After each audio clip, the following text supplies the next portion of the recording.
mother cooked or I cooked. So I think I have come a long way in that respect.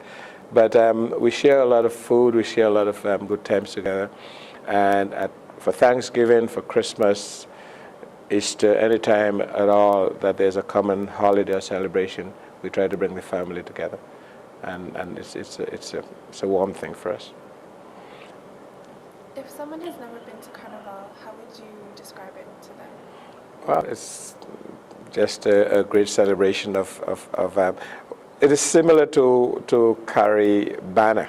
You've probably seen the pomp and the festival of all of the brilliant costumes and the music and all of the celebration. And our carnival is pretty similar, except it takes place in February as opposed to August when Carrie Banner takes place. But in the Caribbean, as a matter of fact, about three weeks from now, it will be Carnival in the Caribbean. So we'll be observing that up here as well, and drinking some extra rum punch and eating some extra food. So that is basically what it's about. It's just a display of costumes and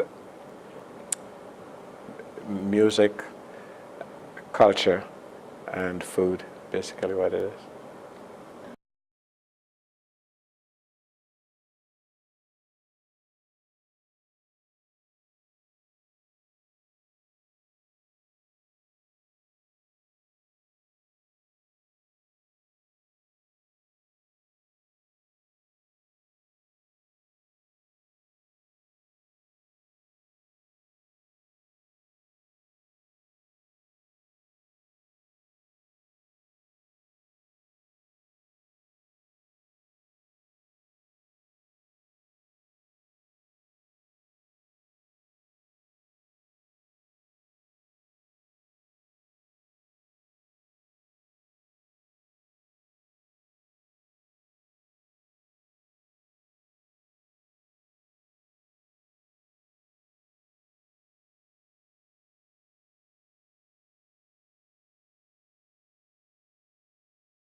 I would like to share with you what I consider to be my greatest accomplishment, and it's to watch my kids and to see my kids all graduate from university. That's a very proud and special time for me.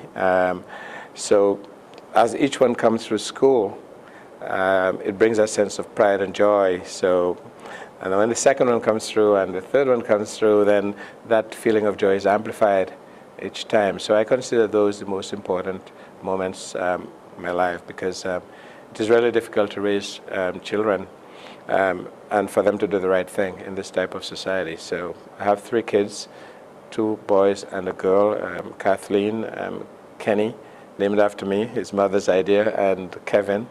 And they've all gone to university and now have all done quite well. And that, to me, is my greatest accomplishment, and those moments were the greatest joys of my life.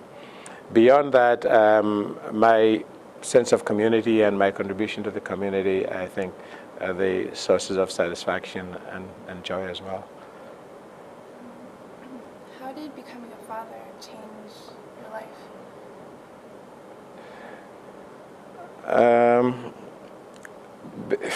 You almost stumble into becoming a father, you know. I know that in this age of Planned Parenthood, people calculate at what point in life they want to become a father. In the Caribbean, you would just become a father. And that's basically how my son came about. I just became a father. And then it dawned on me that I had a special responsibility. Being a father, I had another life to care for and to nurture, and to make sure that, you know, I point him in the right direction. I become a role model for this child. And these are the things that dawned on me. But it did change my life, because, you know, you do lose a little bit of your freedom, but to compensate for that, you gain the satisfaction of knowing that there is this person that you're caring for and who's doing quite well, and it's worth the sacrifice.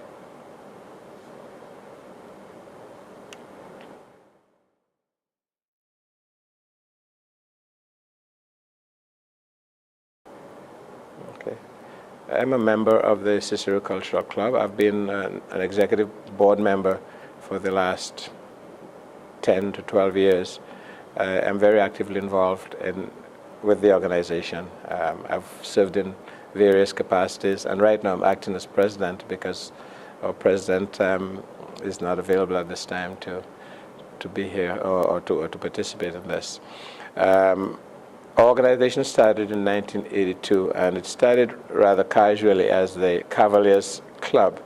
And the purpose of the Cavaliers Club was to create the type of environment where we could hang out with the boys and socialize and play our games and party and drink and so, and bring us together, create a sense of community. But as time progressed, it seemed that there was a larger purpose for this organization, and we could better serve the community by focusing on community betterment. So the club incorporated in 1986 and changed its name from the Cavaliers Club to the Cicero Club, and with a greater focus on community. And since that time, we've gone on to do a number of things of which I'm very proud.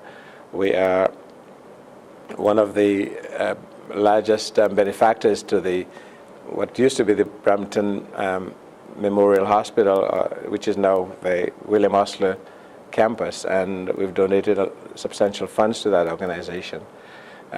We've worked closely with the Salvation Army and the Family Life Resource Center.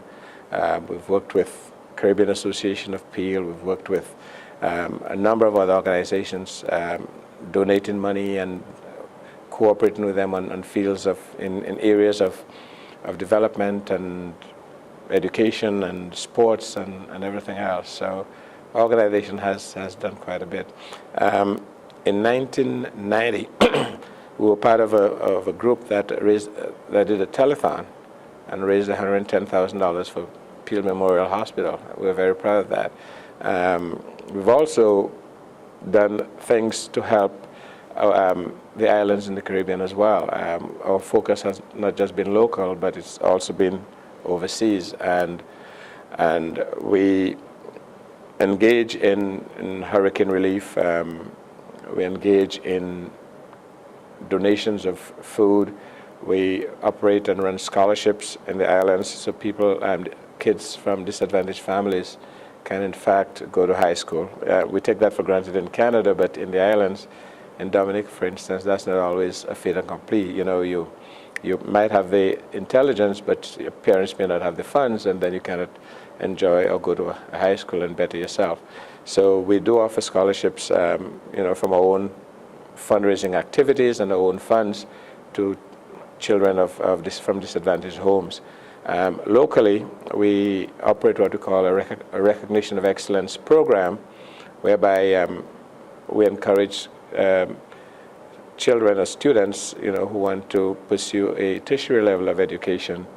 We give them bursaries and positive reception, positive recognition to put them on the way, or to help them on the way to university. So we're very proud of that as well.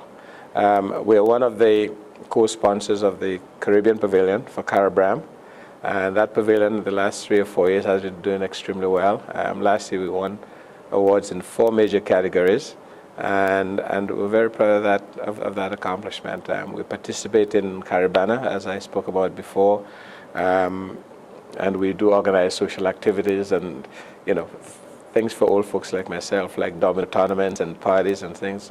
So there's a social and recreational side to our organization, in addition to a serious business, community-oriented type of side. So that's what we do.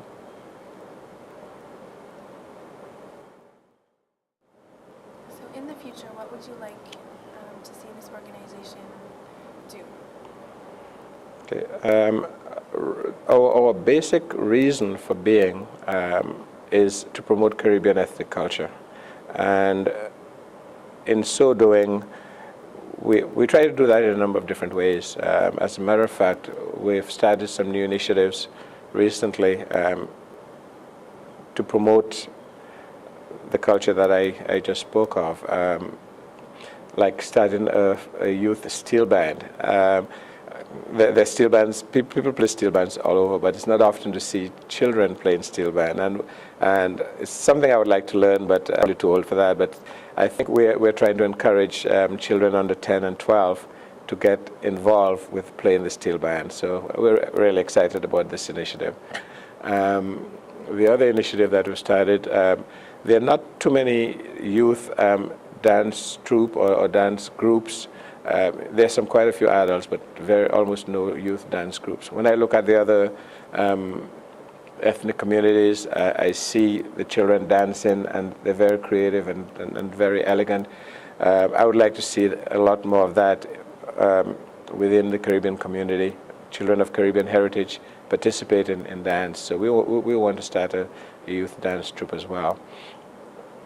Last year in April, we did what we call a Youth Quick motivational series, in which we brought in a lot of people from various walks of life, lawyers, doctors, teachers, historians, and business people, to speak to young people, to point them in the right direction with respect to career goals and to act as role models for these young people. And we call that the Youth Quick motivational series. We want to continue on that. We've changed the name a bit to the President's Lecture Series, but it's essentially the same thing. We want to continue providing that to the community. We talk about peer pressure, talk about teen pregnancy, address drug-related issues, and a lot of the things that impact on our community as we speak. So our club keeps broadening its focus and broadening its mandate, and all in the hope of trying to make a community a better place in which we all can live.